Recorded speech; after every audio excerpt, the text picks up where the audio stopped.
So hi guys, hope muli bulungi. Now I was tagged in a video. Sagala nyoko addressing abantu, but let me address this. I was tagged in a video where Shalom nezubeda bade batujenga boogera.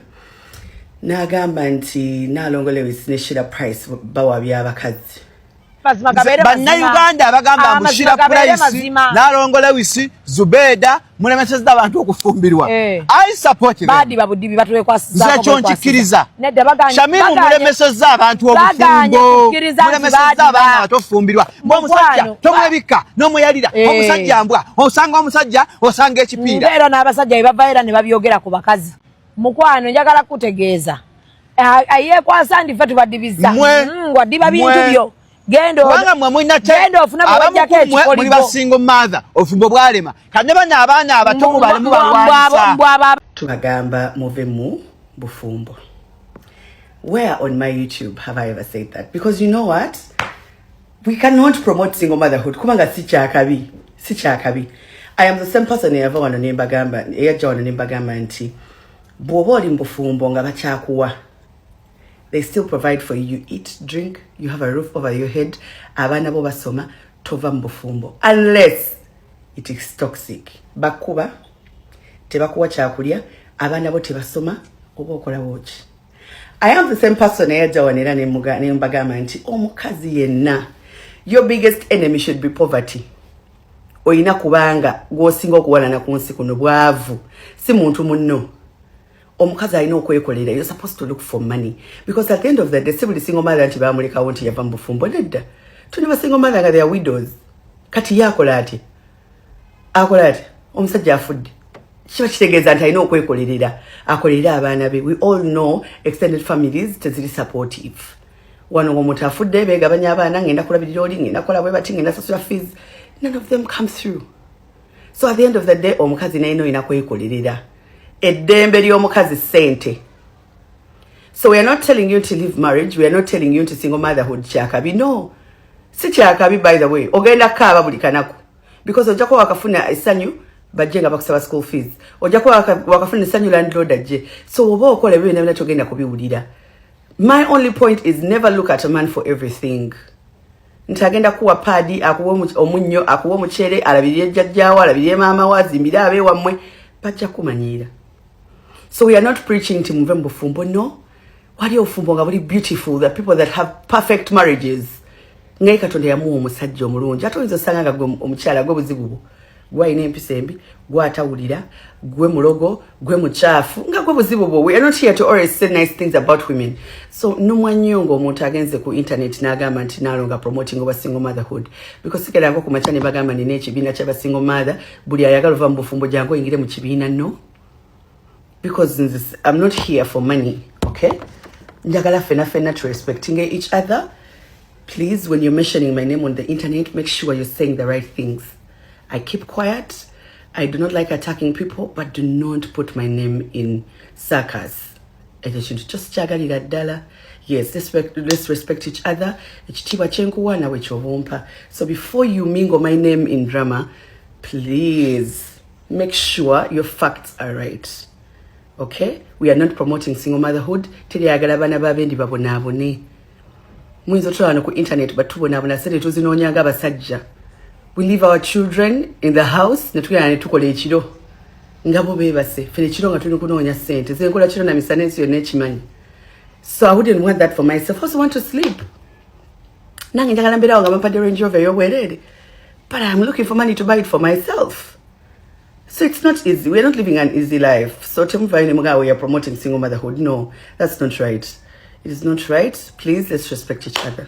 Bw'ozaalanga abaana, weewalanga nnyo okola certain things because our children take from us. Buli kimu kye tukola kibakoppa, whether it is good or bad. Kati omwana wo whether oli mbulamu bwo oba toli mbulamu bwo weewalanga nnyo okukola something. You know, internet eno erimba nnyo abantu. Being on the internet is not a flex. Whatever you say on the internet kigenda kusigalawo. Ndaba nnyo abantu nga muli bazadde naye nga muli kuno, you're very toxic to each other. Mwebulira ebintu, you know, you do things to yourselves. Abaana bammwe bagenda okulaba ate tuzadde abaana nga they are genius.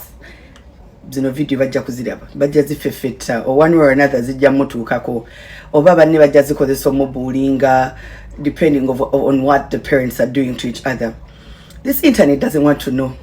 Internet yo toxic eyagala mawulire eyagala ani trending ani yakoze munne kino. Whoever is behind the screen bwandaba buli muntu ali behind their screen has their own issues. By nebizibu byawe bayitamu life is already hard, we don't have jobs. Literally life is hard. You do not expect to find solutions on the internet. So jasanga kama abantu abali toxic bakusudie ntoli wakabi obo jasanga kama abantu abali helpful abajja kuweleza messages bakuyambe.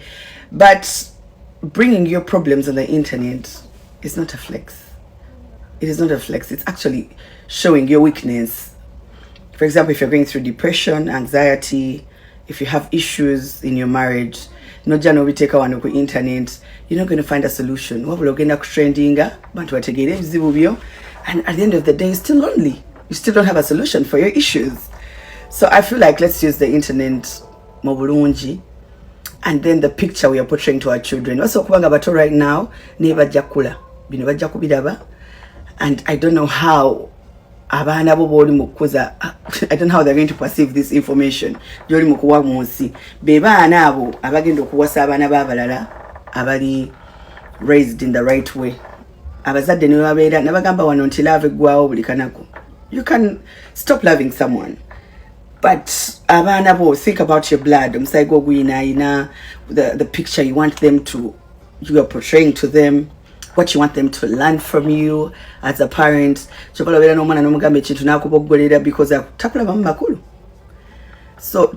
in your kubantabana bafetu bawe kifananyi kirungi. Internet no teba exciting okuwocha shitegera muli mukocha man. Some of you think binemi to be akusaga. Man, the world does not rotate around the internet. When you get issues, run to someone. Man, remember what is so hard about calling each other and sit down munonye future yabana bamunungi ne love ene would do. Neze njagala kakasa omusajja womvuma naye ajja kuvuma. Omukazi womvuma naye ajja kuvuma. Kubanga at the end of the day tebali immortal. Mwembi mwina obulamu mwembi musa mwembi mwina emitima gya nyama. People are entitled to show their emotions. Niyo mulabanga mutemusobola communicating, at least get a third party asobola okubayamba. Nebi nebyokwerabisa, it is so byawansi nnyo, you know. I always choose my children. Whenever I'm going to open my mouth and say something and abachigenda kunswaza, I always think about my children. So whoever is in a situation where you've just separated with your partner, ngobongo bokugamba nti kangende ku internet muvumireko oba mulabise oba mwogereko oba, you know, at the end of the day gwali mukwerabisa because ne partner wanazo omuliro ngena baba siwaba.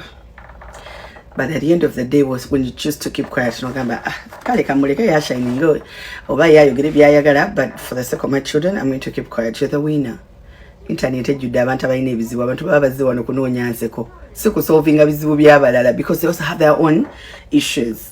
So just solve it, man. Mutule wansi musolvinga ebintu byammwe and don't let the world look at you like fools. And tibakulima anti letting out emotions by shouting you're the winner. No, you're the loser.